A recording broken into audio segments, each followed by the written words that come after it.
ऐसे गिर रही है जैसे मनाली को भगवान एंटार्क्टिका बनाने के मूड में है।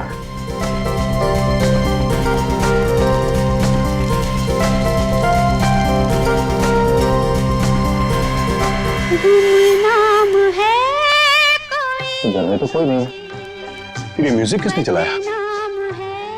पूरब, माया, गौतम, पूरब, कौन है वो माया, अनजान है गौतम, गुमनाम है कोई, बदनाम। अगर बच्चे नहीं है तो फिर कौन है? कौन है यहाँ? कौन है?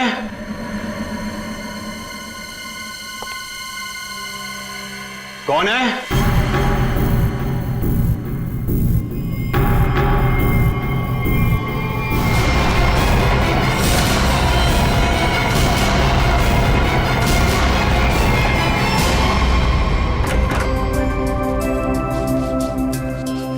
गौतम, इधर मत कर। क्यों? इधर मत जा, फिर मुझे साफ करना पड़ता है। मत। आज मैं तुझे ही साफ अरे कर तुम दूंगी। तो लड़ने झगड़ने बंद करो, डैड घर में ही है। अच्छा है, तो मैं डैड से गौतम की शिकायत करती हूँ। डैड देखिए ना, इसे पूरा घर गंदा कर रहा है। Dad, dad, dad, dad, dad, dad, dad.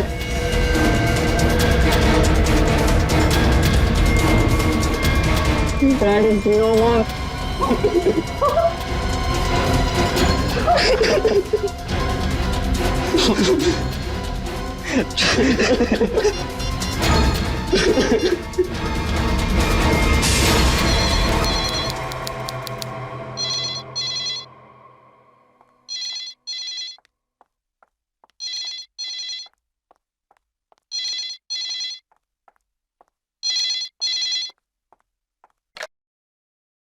Hello, हाँ, वो लोग आ गए हैं और किसी भी वक्त घर पर पहुंचने वाले हैं। ठीक है।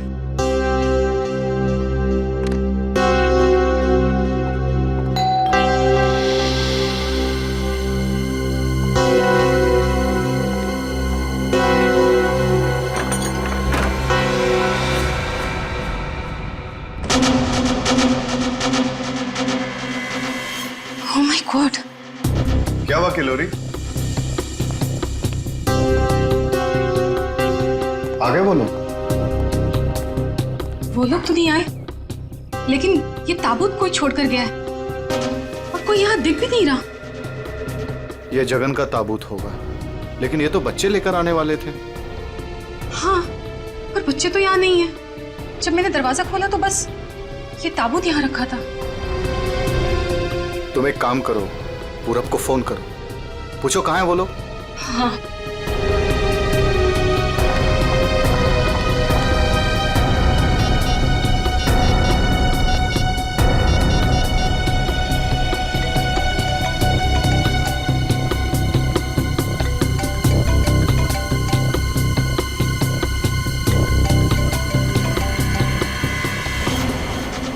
ये आवाज तो यहाँ से आ रही है।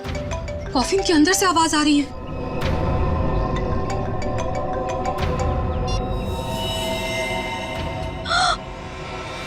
खून! विक्रम, खून! Oh my God! कुछ तो गड़बड़ है। पुलिस को फोन करो जल्दी। एक मिनट, तुम पैनिक मत हो, खोलकर देखते हैं ना।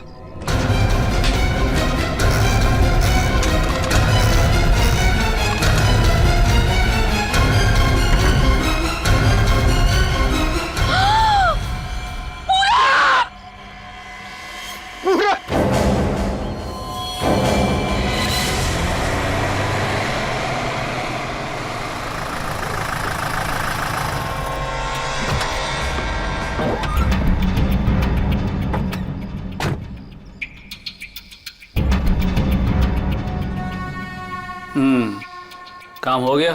यस बॉस, आज तो आप हमें शाबाशी दोगे बॉस। किसी को कोई शक तो नहीं हुआ? कोई शक नहीं बॉस, इतनी सफाई से लाश को ठिकाने लगाया है कि उनके रूहें कांप जाएंगे, रूहें। ए बस बस बस, आज तक तूने कोई काम ढंग से किया है? बात करता है, मैं खुद चेक करूंगा।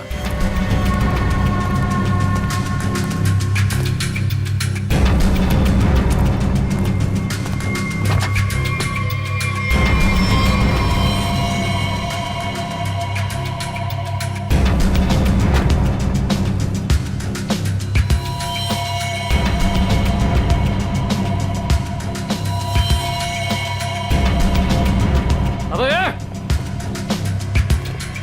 क्या हुआ बॉस? मेरी किस्मत खराब थी जो मैंने तुझ जैसे निकम्मे को काम पे रखा। ऐसा क्या हो गया बॉस? ये देख, ये है तेरा सफाई वाला काम। हाँ, तू लाश ठिकाने लगाने गया था या अपनी पूंछ लगाने गया था तू? पूछ? अबे पूरे रास्ते पर तू खून के निशान लगा कर आया। सीआईडी वाले इसी पूंछ को पकड़कर हमारी गर्दन तक पहुंच जाएंगे। अरे तुझे कितनी बार बोला कि लाश ठिकाने लगाने के बाद सफाई पर सही से ध्यान दिया करो। बोला था ना, एक बार बात तेरे भेजे में नहीं घुसती क्या? बात करता है। अब क्या करे बॉस? क्या करें? मैं बताता हूं तुझे, रुक। मन तो करता है ना तेरा खून भी इसी रास्ते पर बहा दूं। अरे शक्ल क्या देख रहा मेरी? ये मुसीबत को ठिकाने लगा और सफाई वही कर। जी बॉस। ए चल बॉस चल, खुद भी मरोगे और मुझे भी मरवाओगे। चल।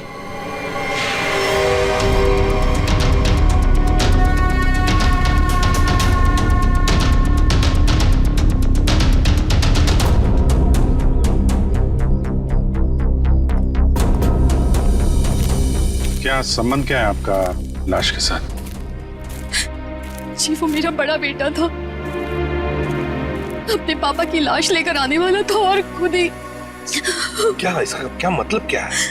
मतलब ये कि इसके पति 2 दिन पहले ही मर गए थे हार्ट अटैक से, और जिसकी लाश पड़ी है पूरा, वो अपने पिताजी के पार्थिव शरीर को लेकर यहाँ आने वाला था, भाई और बहन के साथ। भाई और बहन वो कहाँ है अभी? वो भी गायब है, उनका फोन तक नहीं लग रहा है। कहाँ से आ रहे थे वो लोग? एयरपोर्ट से। थोड़ी देर पहले ही उनकी फ्लाइट लैंड हुई थी, लेकिन वो लोग तो यहाँ नहीं पहुंचे, सिर्फ कॉफिन पहुंचा, वो भी पूरब के लाश के साथ। ये लो, मतलब बीच रास्ते में किसी ने कांड कर दिया।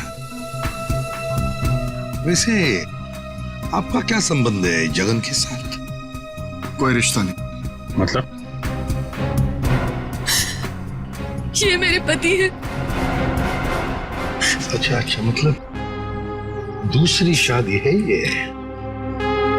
एक बात बताइए, ये पूरब इनकी एक्स हस्बैंड की लाश को लेकर इनके करंट हस्बैंड के घर क्यों आ रहा था?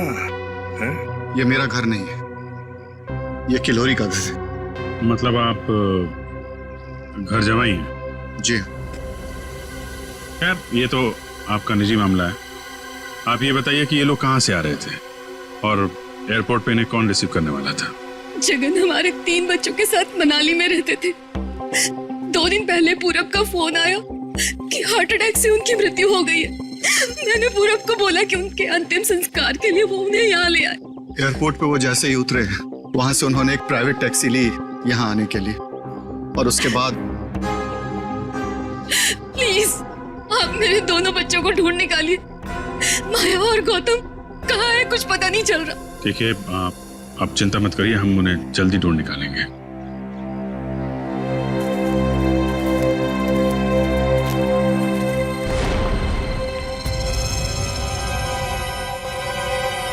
तो ये देखो, उनकी रेलगाड़ी लगती है।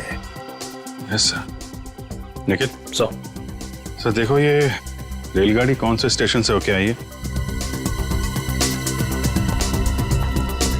चलो भैया चलते हैं। चलते हैं भैया का क्या मतलब है? अपना मुंह दिखाने आया था तू यहाँ पर? मतलब ये है कि एक लाश पड़ी हुई है, उसका खून हुआ है, किसने खून किया है ये तो आप पता लगा ही लोगे ना। महान हो आप लोग तो मेरा क्या काम है यार? इसको नहीं बुलाऊं तो इसके कान में से धुआं निकलता है कि हमें बुलाया नहीं, ये तो यूं केस सॉल्व कर देते, यूं खूनी को पकड़ लेते। और अभी लाश को सूंघा तक नहीं, वो चल पड़ा। हाँ सूंघ लिया तो फिर मुंह खोल ना। लाश को सूंघने के बाद क्या पता चला ये बताने के बगैर सरपट भागे क्यों जा रहा है? देख फारूक, 2 बच्चे गायब है इस औरत के, 2 बच्चे, और ऊपर से बाप की लाश भी गायब है। लाश गायब है तो मैं क्या करूं? लाश बन के लेट जाऊं यहाँ पर? लाश ढूंढना आप लोगों का काम है, तो ढूंढो ना। पूछो किसी से, ढूंढो कि ये कास्केट कहाँ से आया था। मैं क्या करूंगा इसमें? अच्छा तू जा। ठीक है। अरे एक मिनट सर, हमें इस केस में आपकी जरूरत है। आप देखो भैया, वो तो हर केस में तुम लोगों को मेरी जरूरत पड़ती है, पर तुम लोग मानते कहाँ हो? यार छोड़ो इसको। अरे सर प्लीज एक मिनट। अरे सारुंके साहब, आप अपने ज्ञान का प्रकाश डालिए ना इस केस पे। इसके चेहरे पर अंधेरा छाया, ये क्या प्रकाश डालेगा? कुछ बोला? नहीं, ये हमारे आपस की बात है, तुम लगे रहो। ये ताबूत कहाँ से आया? ये लो, एयरपोर्ट से। अरे तो एयरपोर्ट जाओ ना यार, यहाँ क्या कर रहे हो तुम लोग?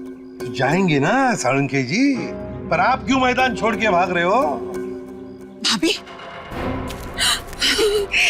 आपके हस्बैंड की लाश आ गई।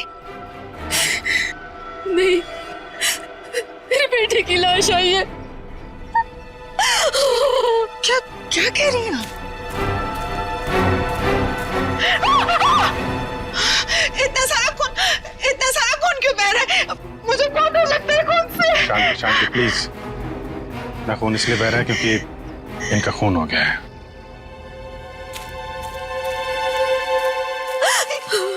क्या कह रहे? पूरब का खून हो गया भाभी। वैसे आप, ये मेरी बहन है और किलोरी की ननद। लेकिन भाभी, इसमें पूरब की लाश है तो आपके हस्बैंड की लाश कहाँ है? साळुंखे, अगर 5 साल के बच्चे की तरह मुंह बना के नखरे नहीं करता ना, तो अब तो कोई सुराग मिल जाता तुझे। भैया, ये नाक के अंदर छोटे छोटे दाने दिखाई दे रहे हैं ना, शायद यही एड्रेस। किसका? उनके हस्बैंड की लाश का। अरे तुम लोग कर क्या रहे हो? आज फिर किसी पैसेंजर का लगेज मिसिंग हो गया। तुम लोगों की वजह से किसी दिन गवर्नमेंट मुझे इस ऑफिस से मिसिंग कर देगी। ठीक से काम करो। Yes sir.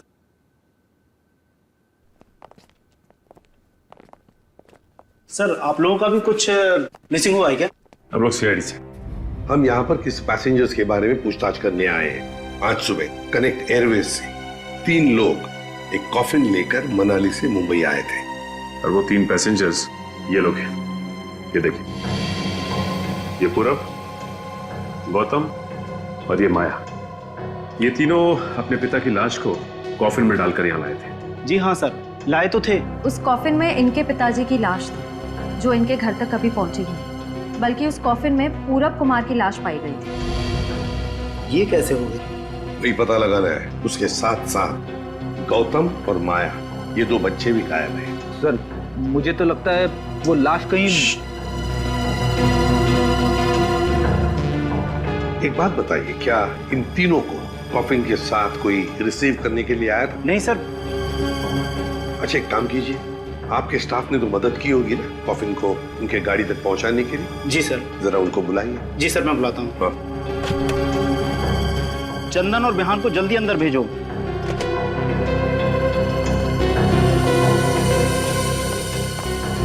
क्या हुआ सर?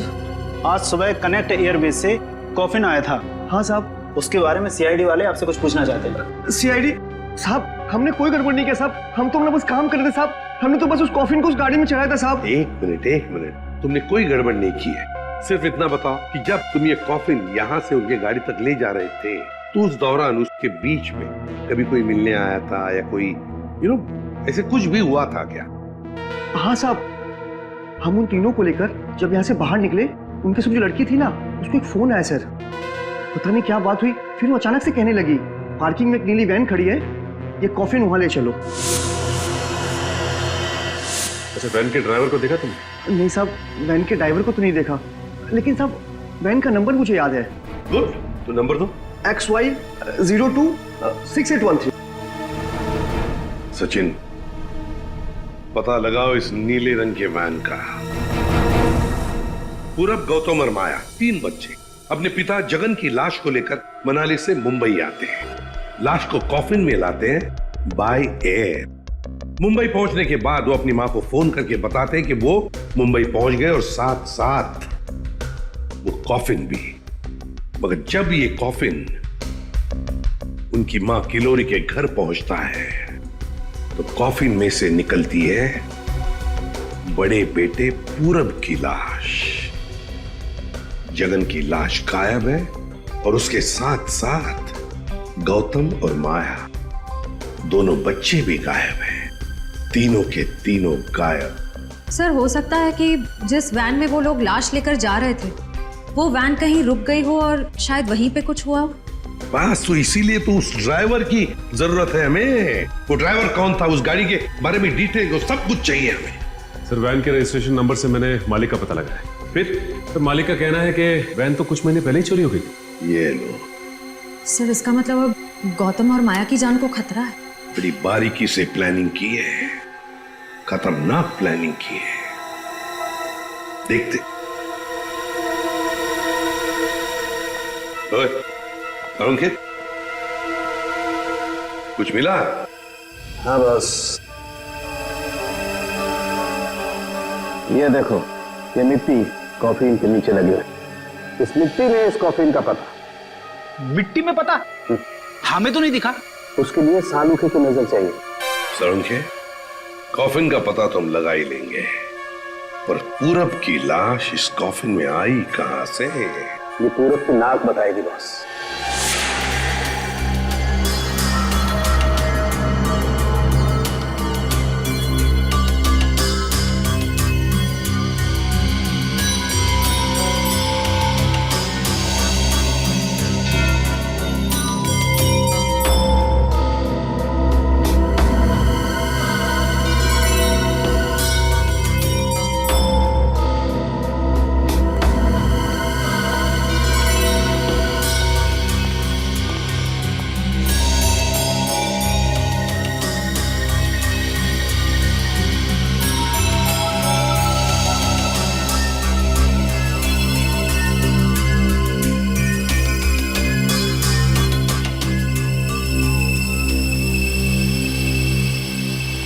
हाँ सर, कुछ पता चला?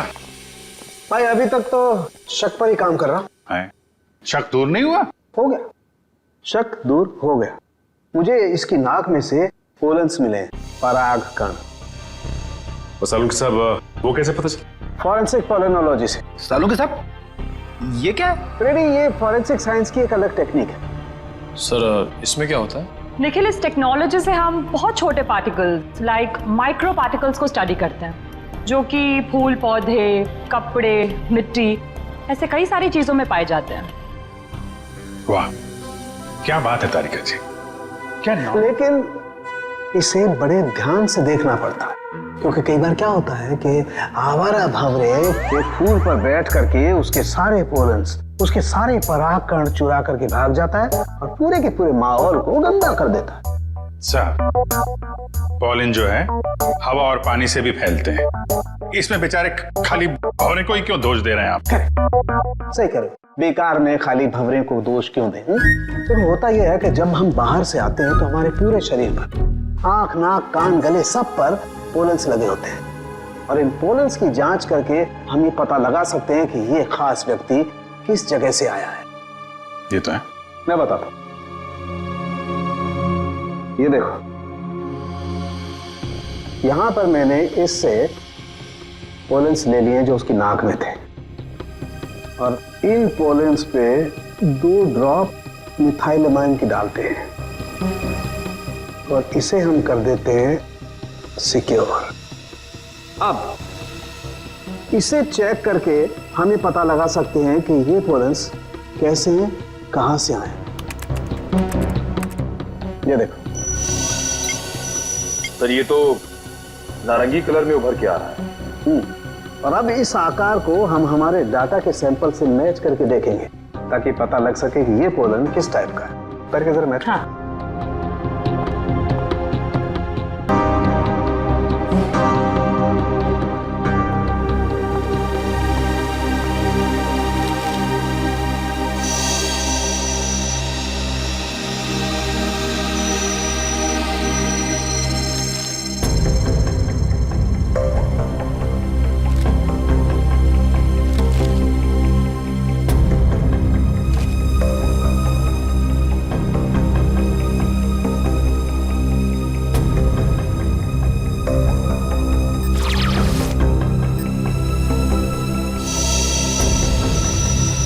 वाओ सर, ये तो पॉलेंस की पूरी लाइब्रेरी है। एक पॉलन कहाँ पैदा हुआ, धरती पे कहाँ पाया जाता है, पूरी डिटेल्स है इसमें। फॉरेंसिक साइंस की इस टेक्निक की वजह से क्राइम स्पॉट का पता लगाना बड़ा आसान हो गया है। मिल गया मैच।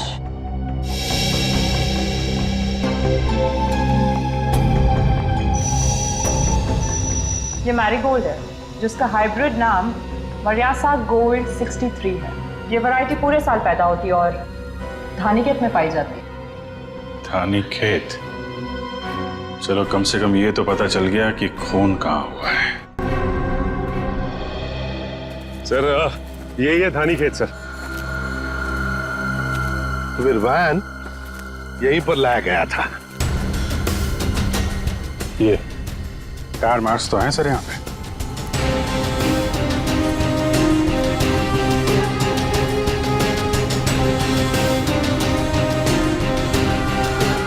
बस ये उसी वैन के टायरों के निशान।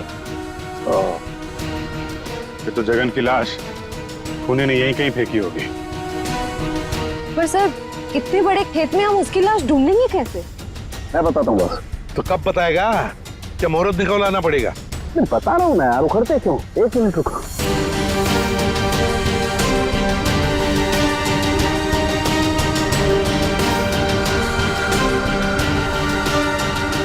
ये देखो, ये मैंने फूल के पोले निकाले।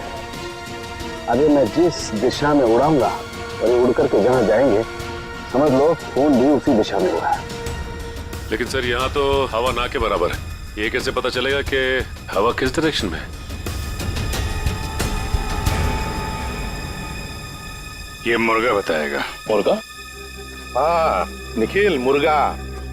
ये मुर्गा है ना, किसान लोग अपने खेत में अक्सर लगाते हैं। इस मुर्गे से पता चलता है हवा का रुख कहाँ पर है। जिस तरफ हवा चलती है ना उस तरफ ये मुर्गा मुड़ता है और इसका फायदा होता है पेस्टिसाइड डालने में, हवा के हिसाब से। सो उस तरफ देखते हैं सर। हाँ चलो देखो जरा आसपास कुछ दिखता है क्या? सर? हाँ सर वहां पे कोई लेटा है? चलो देखते हैं।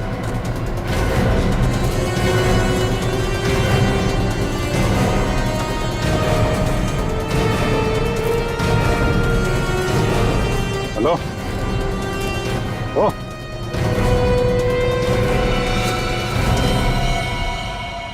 ये तो जगन है सर।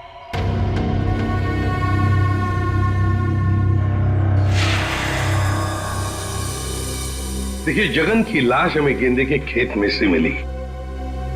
क्या बता सकते हैं ऐसा कौन कर सकता है? कौन मार सकता है जगन को? कौन मार सकता है आपके बेटे को? है किसी पर शक आपको? किसी के साथ उनकी कोई दुश्मनी थी? है? मुझे किसी पर शक नहीं। कहीं ये मामला प्रॉपर्टी से रिलेटेड तो नहीं? अब हम पर क्यों शक कर रहे हैं? क्यों नहीं? जगन जी अमीर आदमी थे, मनाली में सेब के बाग थे, जमीन जायदाद थी। उनके मरने से और पूरब के मरने से और दोनों बच्चों के गायब होने के बाद प्रॉपर्टी तो आप लोगों को ही मिलने वाली है ना। देखिए सर, आपको बहुत बड़ी गलतफहमी हो रही है। हमें तो ये भी नहीं पता था कि जगन के पास इतनी प्रॉपर्टी है, सेब के बगान है और वैसे भी मेरी अच्छी खासी नौकरी है, अच्छी खासी कमाई है। मुझे और क्या चाहिए जिंदगी में? और मेरा तो इन सब से कुछ लेना देना ही नहीं है। मुझे तो प्लीज दूर ही रखिए। देखिए मैं अपनी फैमिली और अपनी वाइफ से बहुत खुश हूँ, मुझे और कुछ नहीं चाहिए। अच्छा, तो आपके कहने का मतलब है जो कुछ भी लेना देना है वो किल्लोरी जी का लेना देना? देखिए सर, आप लोग मेरे बच्चों को ढूंढने के बजाय मुझ पर और मेरे परिवार पर शक कर रहे हैं। नहीं नहीं नहीं नहीं नहीं किल्लोरी जी, हम आप लोगों पर कोई इल्जाम नहीं लगा रहे किल्लोरी जी। हम तो बस सच्चाई जानने की कोशिश कर रहे हैं। ऐसे एक बात जरूर कहूंगा आप लोगों को, सच्चाई आपके लिए बहुत फायदेमंद होगी।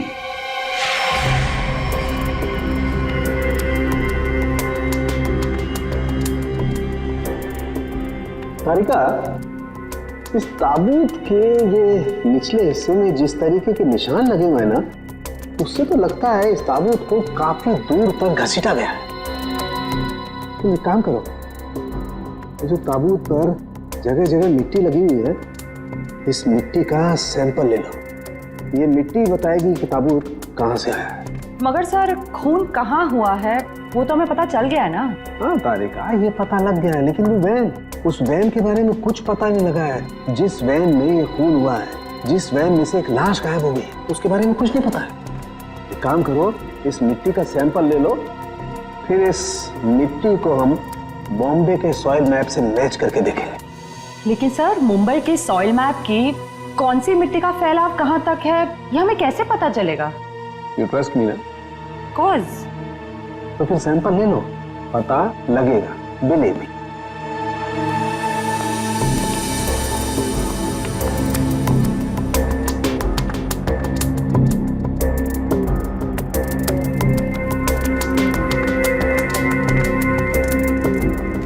अरे सालू के साहब फिर से पढ़ाई शुरू कर दी आपने? भाई क्या करें, तुम लोगों की मदद करने के लिए पढ़ाई तो करनी पड़ी। अरे लेकिन ऐसा है क्या इस ताबूत में जो इतनी मोटी किताब की जरूरत पड़ गई? इस पढ़ाई की जरूरत क्यों पड़ी, ताबूत बताएगा। वो कैसे? कॉफिन में मिले इस मिट्टी का हम सेडिमेंटेशन टेक्निक से एनालिसिस करेंगे, उससे सब पता चल जाएगा।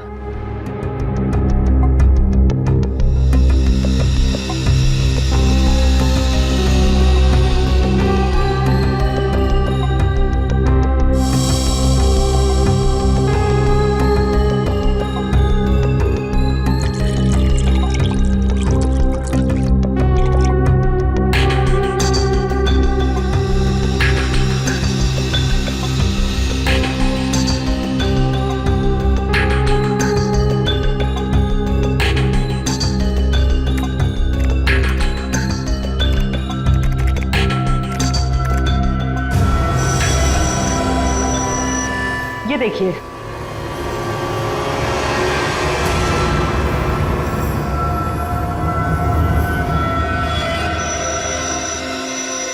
ये तो घास जैसा कुछ लग रहा है। देखो, अब देखो, ये घास नहीं है, ये मोलासिस है, गन्ने के वेस्ट से जो निकलती है, जहां पर गुड़ बनता है। मतलब ये ताबूत वहां पे ले जाया गया था जहां पे गन्ने से गुड़ बनाया जाता है, शुगर फैक्ट्री। सर मुंबई के आसपास 2-4 शुगर फैक्ट्रीज हैं। अच्छा सालू साहब, ये मिट्टी किस एरिया की है, कुछ पता चल सकता है? हाँ बिल्कुल पता लग सकता है।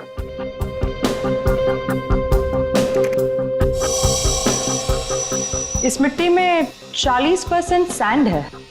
और इतनी सैंड परसेंटेज वाली मिट्टी मुंबई के बाहर कन्ना कावड़ी वाले इलाके में लगभग 30 किलोमीटर के एरिया में पाई जाती है। और हाँ, ये मिट्टी ज्यादा रेत और ज्यादा आयरन होने की वजह से काली दिखाई देती है। सचिन, पता करो उस एरिया में कोई शुगर मिल है क्या?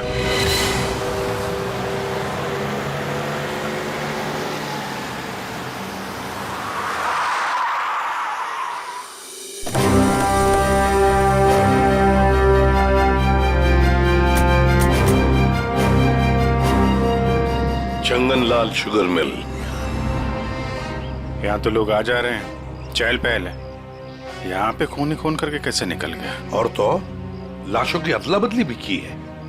डॉक्टर सालुंके ने शुगर मिल की बात की थी और यहाँ आसपास 30 किलोमीटर तक यही एक शुगर मिल है। हो ना हो, खून हुआ तो यही है। चलो इससे पूछते हैं। अरे सुनो जी। तुम यहाँ के सिक्योरिटी वाले हो? जी हाँ। हम लोग सीआईडी से तुमसे कुछ पूछना चाहते हैं। सीआईडी साहब, क्या बात है? हमको माफ कर दो, हमारी कोई गलती नहीं है। देखो घबराओ मत, हमारे कुछ सवालों का जवाब दो। हाँ हाँ। क्या तुम यहाँ पर अकेले ड्यूटी पर होते हो या और भी कोई है जो शिफ्ट में आते जाते हैं? हम पूरे टाइम अकेले काम करते हैं। तुम ये बताओ और अपने दिमाग पे जोर डाल के बताओ कि तुमने कोई ताबूत देखा है? काहे डरा रहे हैं? यहाँ ताबूत कैसे देखेंगे? ठीक है, ताबूत नहीं देखा, किसी नीली रंग के वैन को देखा जिसपे शक हुआ हो तुम्हें? साहब वैसे तो हम सब पे शक करते हैं, लेकिन नीले कलर की गाड़ी क्यों नहीं देखे हैं साहब? आप समझ रहे हैं ना? अच्छा चलो एक बात बताओ, यहाँ पर ऐसी कोई और भी खाली जगह है गोदाम जैसी? हाँ साहब, एक पुराना गोदाम है हमारे मालिक के। चलिए दिखाते हैं। चलो दिखाओ। दिखाओ। चलिए आइए साहब, ये है पुराना गोदाम। तुम जरा बाहर जाओ। ठीक साहब। गेट तो काफी बड़ा है। हाँ, वैन आसानी से घुस सकती है। इस जगह को देख के लगता है कि काफी समय से कोई आया नहीं है यहाँ पे। काफी समय से कोई आया नहीं है यहाँ, तो फिर ये बोरियां ऐसी रखी कैसे गई? और ये ऊपर से टारपॉलिन, जरा देखो तो नीचे क्या है।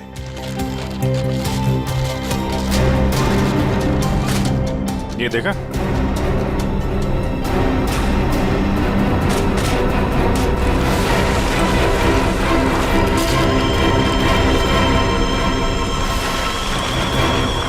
ये क्या है? क्या बात है सर, यहाँ पे तो पूरे वैन को ही दफना दिया है। और ये देखिए वही नंबर है XY026813।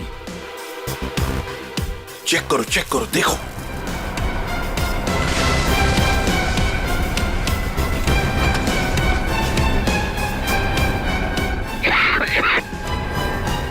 माय गॉड,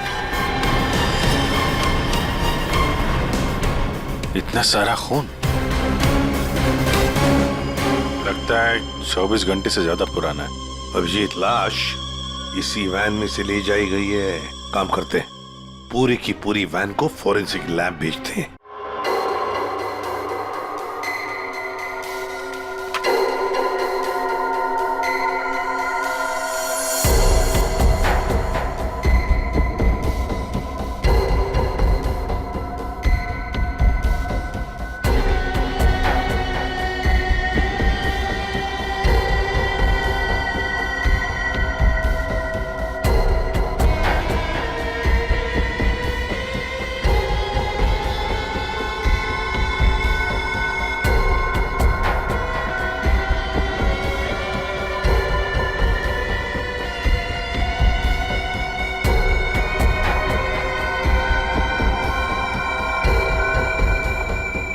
सर मिला कुछ?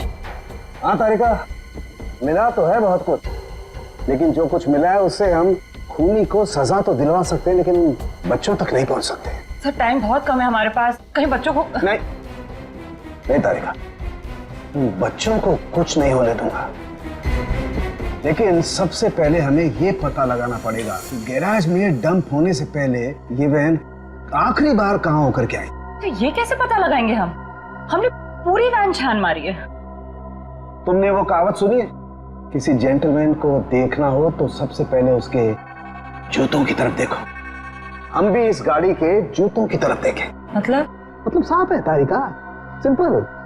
हम इस वैन के टायरों को चेक करेंगे। तारिका, ये वैन जहां से भी होकर आई है उस जगह की मिट्टी के कण इसके टायरों पर चिपके होंगे और वो बताएंगे कि वैन कहां से होकर के आई। करेक्ट। हाँ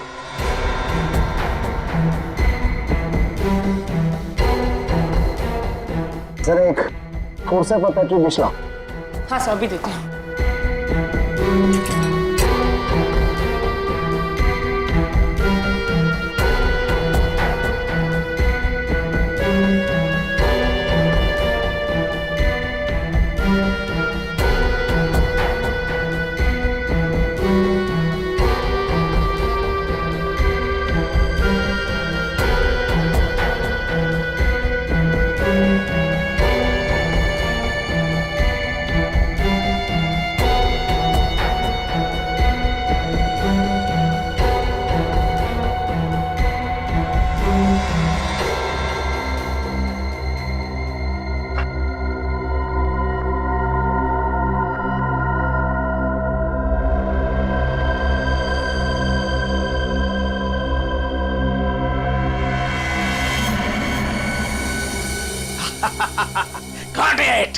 सर क्या है, क्या मिला है?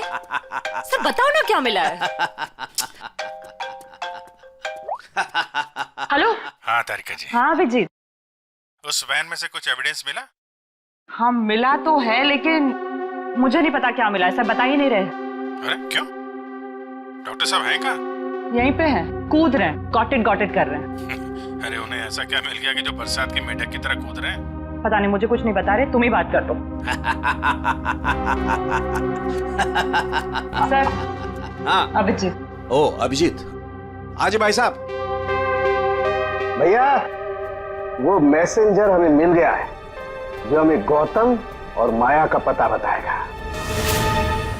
क्या सफेद रंग का एरो बनाया है पेड़ पे?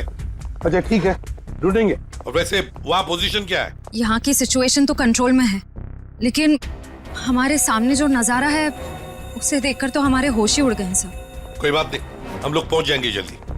क्या कह रही है श्रेया? सब ठीक है सर? कह रही है कि वहां पे नजारा ऐसा है कि जमीन खिसक जाएगी पैरों के नीचे से।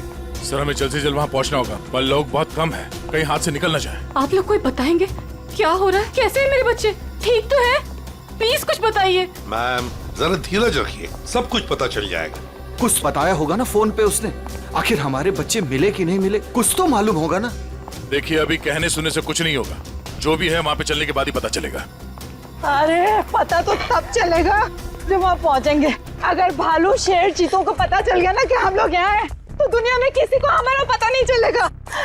आप फिक्र मत कीजिए प्रीति जी, आजकल इंसान जानवरों से ज्यादा खतरनाक हो गया। हो सकता है वो आपको देख के भाग जाए। अरे उन्हें चिल्लम चिल्ली की आदत नहीं है, जरा शांत रहिए आप। क्या? एक मिनट।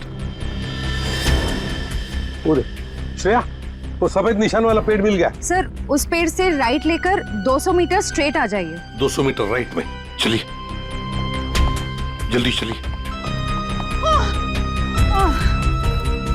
कोई मुझे बताएगा हो क्या रहा है?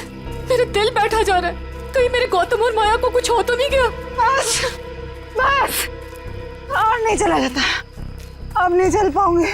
देखिए पीछे छूटने वालों को जानवर छोड़ते नहीं है, लंच या डिनर में खा लेते हैं। नहीं, मैं आगे जाती हूँ ना, आप लोग मुझे फॉलो करिए।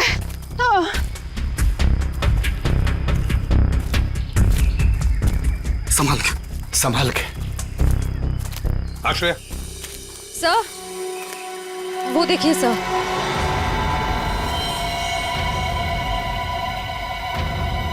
माय गॉड, जल्दी से बच्चों को नीचे उतारो। हे भगवान, क्या है? चल गए। ये क्या मजाक है सर? जब आप लोगों ने देखा कि ये लोग यहाँ आए थे, इन्हें छुड़वाया क्यों नहीं, नीचे क्यों नहीं उतारा सर?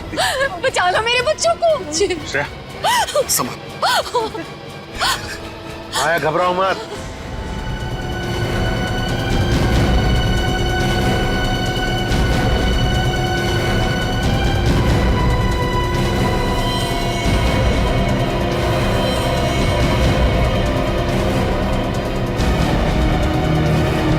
अब भेजो भेजो उसको।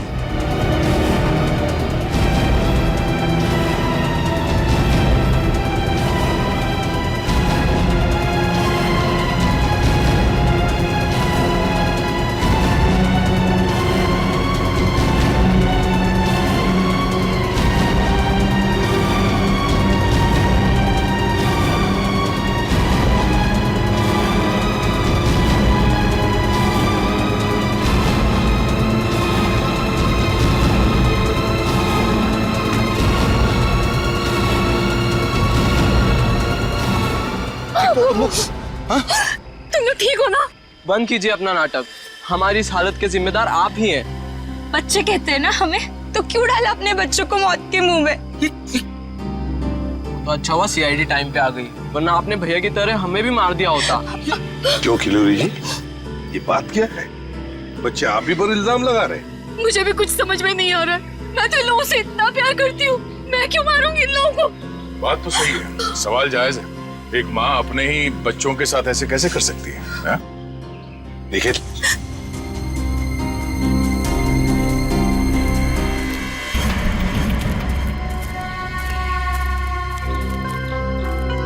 तुमने तो छुपने की बहुत कोशिश की और उस कीड़े ने हमें यहाँ का पता बता दिया।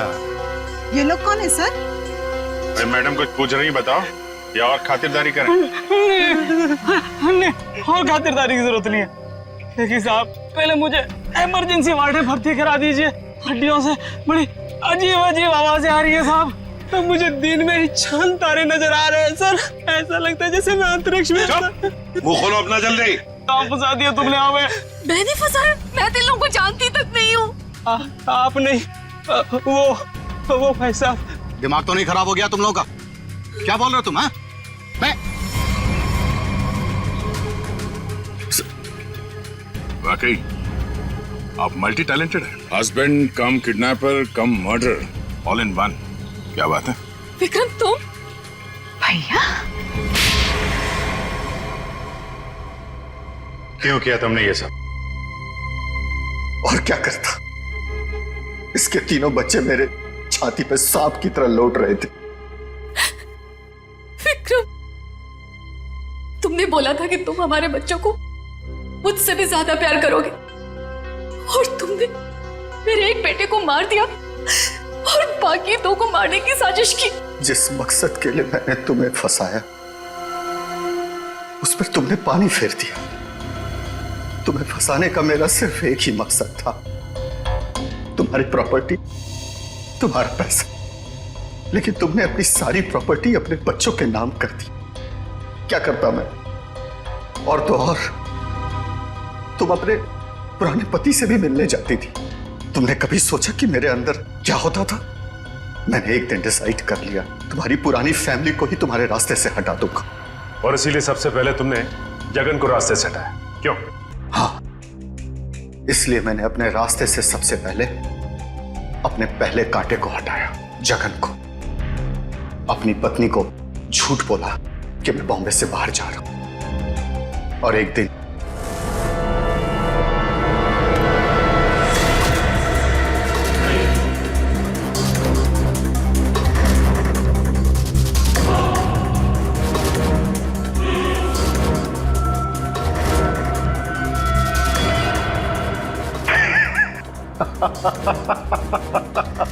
सोचा था जगन के मौत के बाद तुम्हारा झुकाव तुम्हारे बच्चों के लिए कम होगा, लेकिन मैं गलत था। तुम्हारा तो और बढ़ गया, और तो और तुमने उन्हें साथ रखने का फैसला कर लिया। पर यह बात तुम्हें बर्दाश्त नहीं हुई, इसलिए तुमने इन दोनों को भी रास्ते से हटाने का फैसला किया, क्यों? विक्रम, मैंने तुम पर इतना भरोसा किया, तुमने सब बर्बाद कर दिया। मैं तुमसे नफरत करती हूँ, नफरत। जायदाद की लालच में आके तुमने जो मौत का खेल खेला है उसका अंजाम भी मौत है। फांसी होगी तुम्हें, फांसी।